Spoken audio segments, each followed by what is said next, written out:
Ce soir, nous vous invitons et vous nous accompagnez du côté de la rue Vano à la librairie Galerie Congo qui ouvre sa saison littéraire 2016. Alors, il faut vous dire, mesdames et messieurs, que pour cette ouverture, il a fallu une grande pointure et c'est le Congolais le plus célèbre de ces derniers temps, l'auteur congolais le plus lu, le plus vendu, l'auteur congolais le plus primé, monsieur Alain Mabankou, qui est venu ici ouvrir cette saison littéraire avec son dernier ouvrage, Petit Piment. Petit Piment, vous savez que c'est une histoire qui commence à Luango, dans le Kwilu, et qui finit à Luango, dans le Kwilu, mais en passant par Pointe-Noire, Rex, Quartier 300, et tous ces lieux mythiques qui ont forgé l'homme qu'est Alain Mabankou. Voilà, mesdames et messieurs, c'est une occasion pour nous faire vivre cette rentrée littéraire avec un auteur congolais dans un espace dédié à la littérature, géré par les Congolais, qui nous permet aujourd'hui de vivre comme tous les hommes et toutes les femmes qui aiment cette littérature africaine, cette littérature congolaise, en lien avec Mabankou, Alain Mabankou, pardon, pour découvrir son dernier roman, Petit Piment, ici à Paris, du côté de la librairie Galerie Congo,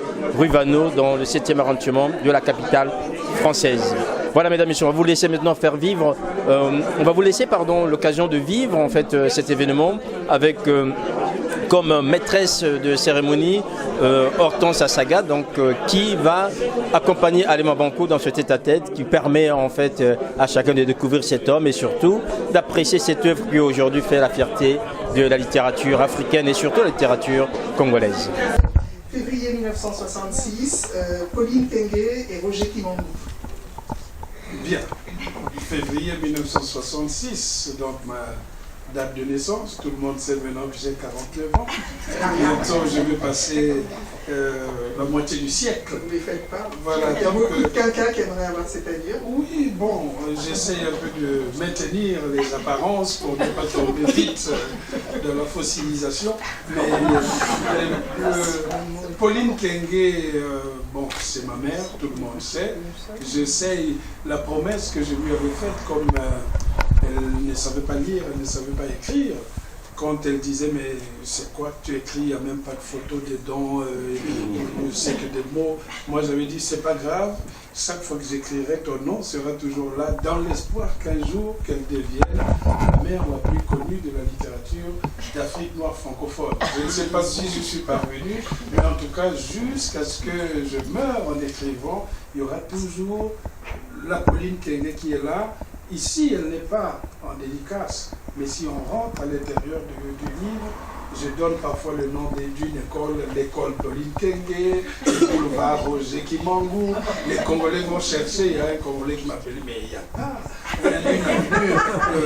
Vous l'avez expliqué que c'est l'hommage d'un bon fils, d'un fils toujours, je le fais passer désormais comme des personnes, comme Hitchcock lui-même. Il rentrait dans son film quelques secondes plus tard et puis disparaissait.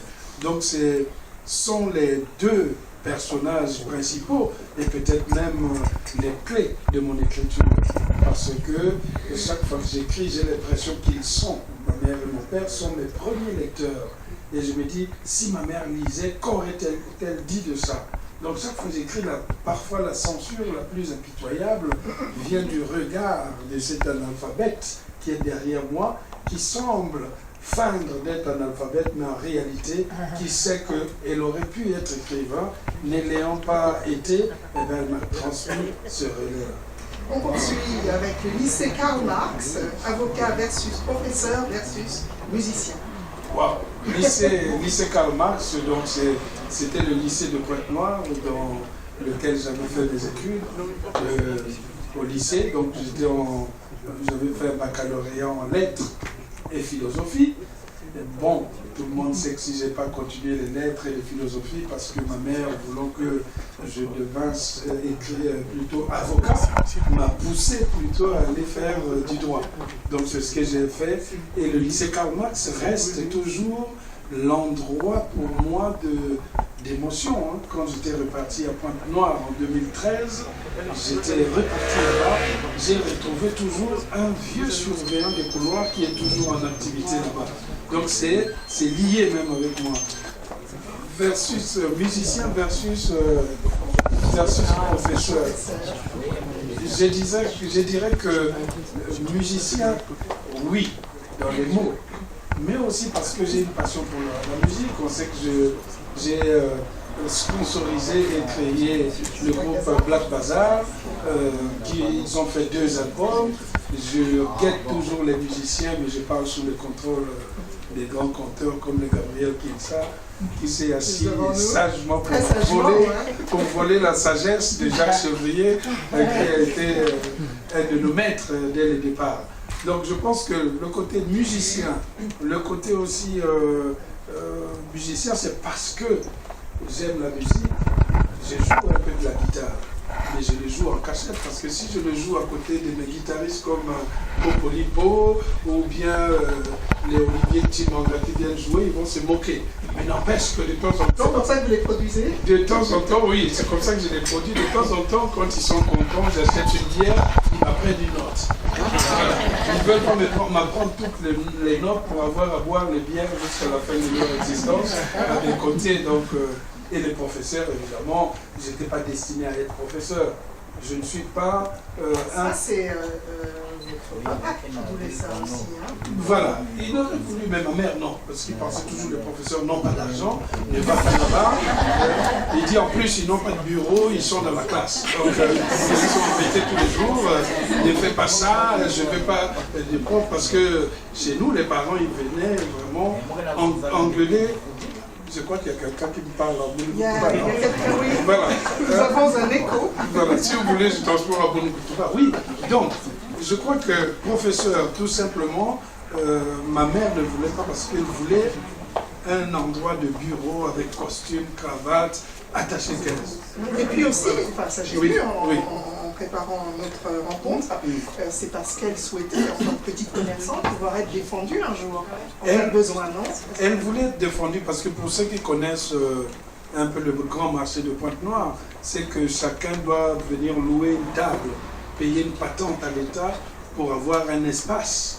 Mais le plus souvent, avec les magouilles municipales, si vous êtes le cousin de l'oncle, de la tante d'un tel, eh bien vous arrivez, vous aurez une table plus large.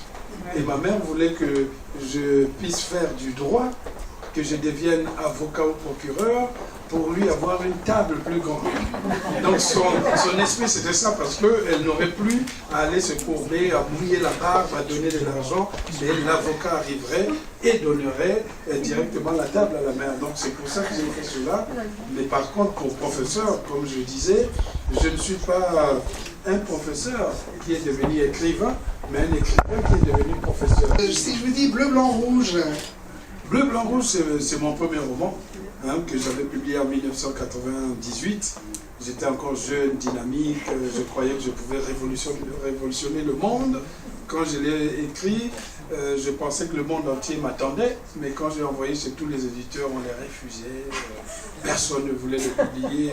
Je me rappelle même que quand je l'avais envoyé à Présence africaine, pendant 6 mois, je n'avais pas de réponse. On m'avait dit, mais ne vous en faites pas, à Présence africaine, on répond même 4 ans après. Donc, voilà. Donc 4 ans, c'est quand même beaucoup quand on veut écrire. Donc, j'étais publié pratiquement par précipitation. C'est-à-dire que je me suis dit, bon, on ne veut pas me publier, je vais au moins errer dans le Salon du Livre de Paris pour voir les vrais écrivains qui sont publiés. Et en passant par là, il y avait tout le monde, hein, alignés comme des oignons tranquilles, discutant de leur vente, de l'article qu'ils avaient dans le monde. Et brusquement, je tombe sur une femme qui est morte, qui était attachée de presse aux éditions Stock, Chantal Lapique, hein, qui était une femme formidable. Voilà. Il me voyait toujours, j'étais toujours derrière les écrivains antillais. Parce que les Africains, ils ne voulaient pas me recevoir. Ah, non, on est déjà trop nombreux. Donc c'était comme ça. Donc je me suis dit, bon, je vais chez les Antillais. Non seulement ils m'ouvraient les portes, mais ils avaient le vent en poupe. Il y avait le mouvement de la créolité qui commençait à venir. Les glissants étaient au summum de leur théorie. Les Ernest Pépin, les Gisèle Pinault. Et un qui m'aimait beaucoup, et il est mort aussi. C'est bizarre, tout ce que qui m'aime commence à mourir. C'est pas alors, il s'appelait Xavier Orville. Il a beaucoup vécu au Sénégal. Je crois que c'est les yeux les plus bleus que j'ai jamais vus. C'est un Antillais. Mais il avait de ses yeux, pourtant il avait déjà peut-être qu'il avait déjà 70 ans, mais ses yeux lui donnaient un regard très très juvénile. Et on s'était croisés grâce à cette Chantal Lapique. Et lui, il m'a dit, je vais te présenter à un éditeur, il va te lire directement. Mais le problème, à l'époque, il n'y avait pas d'ordinateur. On tapait les romans à la machine à taper avec un exemplaire et on allait photocopier. Et moi, j'étais étudiant, j'arrive à la maison, je n'avais plus de manuscrits à donner aux éditions Stock. Et j'ai fait la liste des refus. J'ai dit, bon, je ne vais pas aller chez Gallimard, ils vont se moquer de moi, je viens prendre un texte, je ne vais pas aller là-bas. Je vais aller prendre mon texte chez Présence africaine. Et je débarque chez Présence africaine. J'arrive, les mêmes qui sont toujours là, Bintou était là, regardant de pied à la tête, voilà, vous voulez quoi? J'ai dit non, je viens prendre mon manuscrit que vous avez refusé il y a 7 mois, donc, mais vous avez la lettre? Non, il n'y a pas la lettre, bon, on va le fouiller. On me fait descendre moi-même pour fouiller dans les sous-sols. Parce qu'ils n'avaient pas le temps. Oui, ils n'avaient pas le temps pendant ce temps. Pourquoi? Pendant que je parlais, les Bernard Diallier déambulaient là, il ne faut pas trop saluer, c'est une institution. Et on met 200 dans le sous-sol. Quand vous rentrez dans le côté, il y a un sous-sol. C'est là que j'avais vu à les stocks de Présence africaine en bas là-bas. Et avec Philippe, le monsieur qui est toujours là, qui travaille, avec qui on partage la passion du basket, on a commencé à fouiller le manuscrit de Bleu, Blanc, Rouge. On a fouillé partout, j'avais la poussière. Partout, il n'y avait rien. Et moi, je commence à m'énerver parce que j'avais rendez-vous à 15h, mais on a commencé à fouiller depuis 10h. Et je commençais à tempêter dans le sous-sol et arrive Madame Diop. Mais il y a quoi ici? Tout on dit, lui, on ne trouve pas son manuscrit. Mais venez fouiller aussi chez moi dans mon bureau, là j'ai des manuscrits. On fouille, on fouille, on fouille. Madame Diop avait calé sa table avec mon manuscrit. Elle avait calé sa table avec mon manuscrit. Voilà. Elle me dit, il y a un autre manuscrit là au tir, c'était Bleu, Blanc, Rouge. Et maintenant, bon, on va vous le donner. Elle ouvre la première page, j'avais une lettre d'acceptation du manuscrit. Nous sommes heureux de... Et ça datait de 7 mois. Alors j'ai dit, mais je prends mon... Ah non, non, non, vous êtes accepté, vous restez ici. Madame Diop, vous allez où là? Vous êtes accepté, vous allez publier. Elle sentait lui échapper les... Oui, j'ai dit non, mais on m'attend en bas là-bas. J'ai dit non, vous annulez là-bas, vous allez signer le local. C'est la première fois que je me suis assis, je livre quand vous êtes premier roman, vous ne discutez pas, hein, vous voyez ça. Surtout que c'était soudain. Voilà, on vous donne 2000 francs, à l'époque c'était des francs, 2000 c'est beaucoup pour... On se dit, ah bon, on paye aussi en littérature. Bon, je prends, il signe comme ça tout de suite, allez à la caisse. Je vais à la caisse, je prends les 2000, je vais à la poste. Je descends quand même chez Madame Lapique pour lui dire, bon, je crois qu'ils vont me publier là-bas, tout ça là. Après, la femme toute courtoise me dit, c'est pas grave, vous savez, commencez déjà, pour le deuxième, on verra, voilà comment. Quand je vois Bleu, Blanc, Rouge en librairie, je les vois toujours calés sur la table. C'est pour ça qu'elle est restée ma mère éternelle. Pouvez-nous une petite dernière question? Si je dis Pointe-Noire, Paris, oui. Santa Monica. Alors, Pointe-Noire, Paris, Santa Monica, j'aime bien cette sorte de petit itinéraire.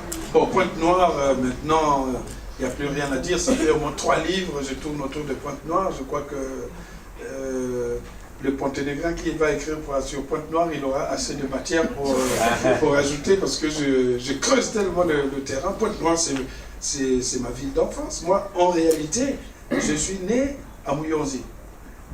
Mais les gens, dans les biographies, de Wikipédia, de tout, ils vont tellement vite, je dis, bon, Pointe-Noire, voilà, j'ai passé laissez-les me mettre là-bas. Donc moi, j'accepte ça. Ils ont raison dans un sens. Je suis né à Mouyonzi, mais je ne connais pas Mouyonzi. Parce que comme je le raconte dans Demain, j'aurai 20 ans, dès que j'étais né, mon père biologique, qui était gendarme, s'était barré. Je ne sais pas qu'est-ce que j'avais sur le visage, il a disparu. Et donc, dans le mois qui suivait, ma mère me ramasse et m'amène à Pointe-Noire directement. Donc, du coup, pour moi, ce n'est qu'un lieu symbolique. C'est pour ça que c'est l'une des villes que je n'ai jamais visitées et je ne suis pas forcément pressé de la visiter. Donc, j'ai grandi à Pointe-Noire, je ne connais que Pointe-Noire. Donc, c'est pour ça que même, c'est même mieux. Chaque fois, on me dit, je suis né à Pointe-Noire. Donc, Mouyonzi, je le remplis dans les passeports quand je passe d'une ville à une autre, dans ce sens. Donc, Pointe-Noire, c'est vraiment le fondement, le lieu d'enfance, l'acte de naissance vraiment de mes souvenirs, et peut-être la mine dans laquelle je me retire pour aller voir ce qu'il y a dedans. Et puis Paris, c'est tout à fait l'itinéraire commun de tous les Congolais qui sont ici. Vous faites des études, vous arrivez en France pour les faire dans l'espoir de repartir au Congo. Mais après, on ne sait jamais, quand vous arrivez, vous acquérez des habitudes, vous acquérez une situation, vous vous dites, bon, on travaille toujours pour le pays, quel que soit l'endroit où vous êtes.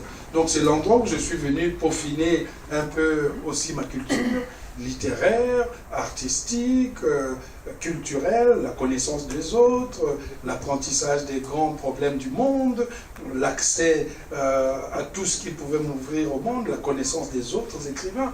C'est important, c'est ce qu'avaient fait les Senghor, c'est ici qu'ils étaient venus se croiser avec les Césaire, les Damas. Donc c'est toujours pareil, vous venez vous retrouver quelque part et vous retrouvez votre Congo dans vos discussions. Et puis Santa Monica, c'est l'endroit où j'enseigne actuellement. J'avais dit tout à l'heure que j'avais enseigné dans le Michigan pendant 4 ans.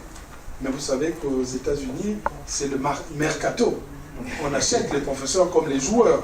Donc quand j'avais eu le Renaudot et que j'étais à Paris en 2006 sur la page du New York Times avec Jonathan Little, les Américains avaient titré « Les 2 plus grands prix littéraires de France ont été remportés par des Américains ». Puisque j'habitais là-bas, Jonathan Little... Ah ben oui, Jonathan Little avait écrit Les Bienveillantes, lui c'est un Américain, mais j'enseignais à l'université du Michigan. Donc ça veut dire les autres universités voient ce qui est écrit là. Et c'est là que j'avais eu l'appel de Los Angeles. Oui, mais qu'est-ce que vous faites là-bas, dans la neige, moins 40 à Los Angeles, nous avons Hollywood, nous avons ceci, nous avons même Santa Barbara, vous pouvez jouer le flic de Beverly Hills. Donc on a fait en quelque sorte le miroir. Donc ils m'avaient invité 1 semaine pour venir parler aux étudiants de thèse. Évidemment, quand les Américains vous invitent pour vous embaucher, ils vous mettent des feux d'artifice. Vous arrivez à l'aéroport, il y a une limousine qui vous attend. Ah oui, avec un grand nom. 2 personnes qui soulèvent les valises, qui vous mettent, et au lieu qu'on vous amène directement à l'hôtel, ils vous font passer vers Hollywood pour que vous voyez. Voilà. J'ai dit, mais c'est où? Non, on m'a donné un itinéraire. J'ai dit, oui. Voilà, je suis passé par là, après avoir discuté avec les étudiants 1 semaine, ils m'ont fait une proposition, et puis je suis allé démissionner dans le Michigan, qui, eux, voulaient faire la surenchère. Il dit, mais on peut ajouter l'argent. J'ai dit, non, c'est pas question d'argent, mais du soleil. Alain Mabancou, je crois que vous l'êtes, on peut vous applaudir. Merci.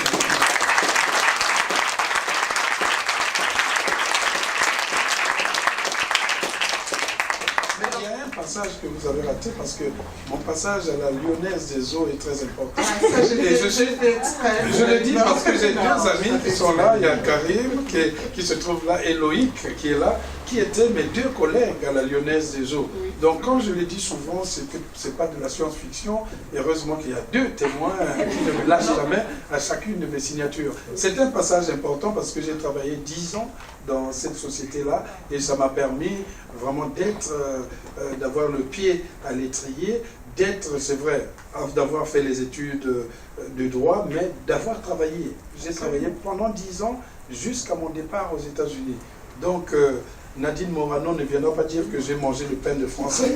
J'ai contribué à payer la caisse d'assurance et autres. Tout au plus, ma retraite sera payée par les Américains. Donc, je leur donne les 10 ans que j'ai passé en France. Le 4 de la Lyonnaise des Eaux, parce que c'est là que nous sommes. Voilà, tout à fait. Voilà. C'est là que nous sommes croisés d'ailleurs. On était des cadres avec les Loïc, les Karim, avec des équipes qu'on dirigeait. C'était la grande époque avec des salaires mirobolants. Hein, mais il ne fallait pas dire que nous gagnions beaucoup d'argent, il fallait faire semblant d'être grognard, mais c'était bien. Alors juste pour remettre dans le contexte, à l'époque il fallait câbler tout Paris, équiper voilà. Paris en télévision par câble, entre autres. Et voilà, il fallait équiper, donc nous avions chacun de nous des secteurs, mais il y avait encore derrière un travail plutôt de copropriété, des discussions juridiques, propriété avec les copropriétaires, donc il y avait des formations vraiment à faire, mais le côté juriste m'avait aidé beaucoup.